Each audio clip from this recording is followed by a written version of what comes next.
you wake to the sound of crashing waves, swelling and breaking against the breakwaters outside your home.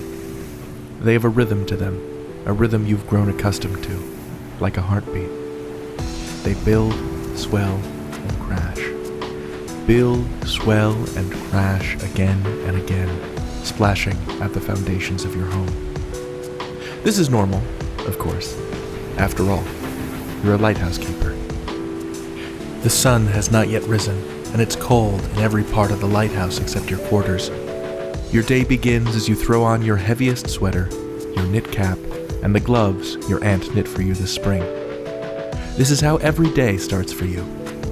Trudging up the stairs in the dim pre-dawn light, you make your way to the observation room and its grand, wide windows to take weather readings from the equipment.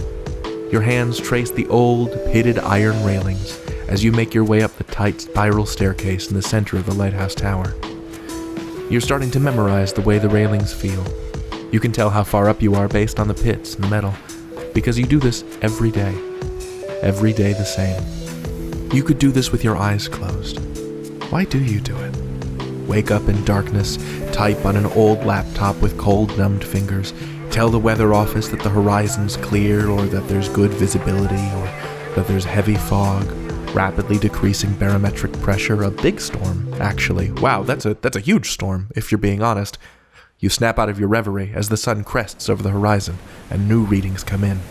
Red sky at morning, sailor take warning.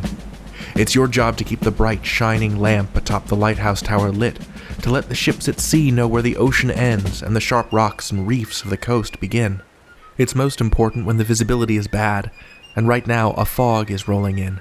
In an hour's time, it'll be thick as pea soup out there. They won't be able to see a thing except for the bright beacon of the lighthouse itself. That cuts through the fog like nothing else can. That's why you do it. People are counting on you to keep that lamp lit. And you know what? You've got this. It's checklist time. In the supply room, you check up on your supplies. You've got plenty of batteries for your flashlight, spare fuses for the fuse box, and crucially, lots of snacks. You hurry down to the basement, where your diesel generator is. It's humming away. The fuel tank is full. You just checked. This is your ritual. You do this every 12 hours, every single day. It's boring, but there's also a kind of comfort in it. A comfort in the consistency of a simple job done well. The generator keeps the light on and the lamp at the top of the lighthouse, and it also powers the heater in your bedroom, so there's that too. You made yourself some breakfast and a mug of hot cocoa, the kind from a packet with the raspberry flavoring, and you sit in your favorite chair in the observation room, just watching the storm build. Big gray clouds, fat and heavy with rain, swell in the sky. The wind picks up. Whitecaps start blossoming on the crests of waves, and those clouds start moving in faster and faster, blotting out the already dim sunlight. You start to see those sideways lightning strikes that grasp between clouds, anvil crawlers, they call them. The sign of a really big storm. It begins to rain, and you can just make out the rumble of the approaching storm. You radio with some of the bigger container ships within distance and urge them to get to port as soon as possible, because the radar's telling you that the really nasty weather is coming, and fast. The wind picks up, and as the rain begins to batter the lighthouse, it starts to get harder and harder to hear what people are saying over the radio. Back on the observation deck, the sea swells are getting bigger. The wind's whipping them up into these big gray-blue mountains, and now they're starting to beat against the upper windows of the lighthouse, so we're talking at least 80 feet here. Huge geysers of sea spray foaming up and splashing against the walls. When you send your weather report into Central, the satellite connection drops out in the rain, and you have to switch to the low-frequency radio transmission. The rain on the windows sounds like hammer blows. The waves and the thunder are coming so fast and so loud now that you have difficulty telling them apart. A prodigious bolt of lightning splits the sky and shows you the armada of clouds on approach for just a second. It's time to check on the lamp. It's an extremely bright light, refracted through this delicate, enormous, multifaceted lens that vastly increases its output, making it visible for many miles at sea. The motor's going underneath the lamp, and it's rotating the whole thing very slowly, sending a searchlight beam out into the gloomy dark. Modern lighthouses use LEDs, but this definitely isn't a modern lighthouse. Plus, you've grown accustomed to the rhythmic groaning of the motor. It almost hurts to look at it, that's how bright it is, but you're glad it's there, as the waves beat against the walls, as a beacon in the darkening fog. Winter brings the night on quickly, and it's growing dark. It's a good thing the light is on. At least you're not out in one of those ships on the water. The light suddenly goes out, and you are plunged into darkness. It was so bright in the lamp room, in fact, that you feel completely blind. The lamp didn't burn out. The power is gone. The motor that rotated the lamp has stopped moving.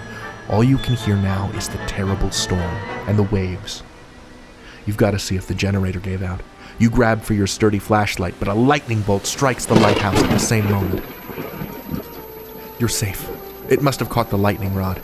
You notice that even the roar of the storm sounds muffled and distant due to the ringing in your ears, and it takes you a beat to realize you've dropped the flashlight down the stairs, which you will now have to traverse in total darkness. The wind howls, the waves batter the lighthouse, and yet a feeling of confidence washes over you as soon as your hand touches that pitted, cold iron railing. You know this building backwards and forwards. You know every inch of the stairwell based on the feel of the railing alone. You make this climb many times each day, when the sun blazes and when it's completely dark. Every day the same. You could do this with your eyes closed. Halfway down the stairs, you stop off in the supply room and root around in the darkness until you find one of everything. A fuse for the fuse box, extra batteries for the flashlight just in case, and for you, a bar of chocolate, because you'll need it. Every item was exactly in the place you knew it'd be. On the landing just outside the supply room, you find the flashlight. Dented, sure, but it still works. Now that you can see again, you run down to the generator to find that it's still running, but all the lights are out. A fuse must have broken. You hit the emergency stop on the generator, turn off the switch that connects it to the lighthouse's power system, knock open the fuse box, and there it is. A blackened, busted fuse. You don't know how it happened, but you've got a fresh fuse in there and replaced before you even have time to think about it. You close the fuse box. You turn the generator back on, and you pull that switch. And the lights are on again. Up the stairs, let's go. The lights along the stairwell light your path, and by the time you make it up to the lamp, you know what you'll see before you even get there. A beacon in the darkness, sweeping out into that rain-streaked indigo night. You did it. You were prepared for this moment, and you met it because you were consistent and careful. That bar of chocolate tastes better than anything you've eaten in years, because more than anything, you earned it. Your radio crackles to life, and the grateful captain of a container ship thanks you for keeping the light on. She can see it now, and she and her navigator are using it to plot a course to shore. Remember this moment, and remember this feeling. You are a lantern in the inky black, a light for others to see by. You can do this because you have done this. And you'll keep going.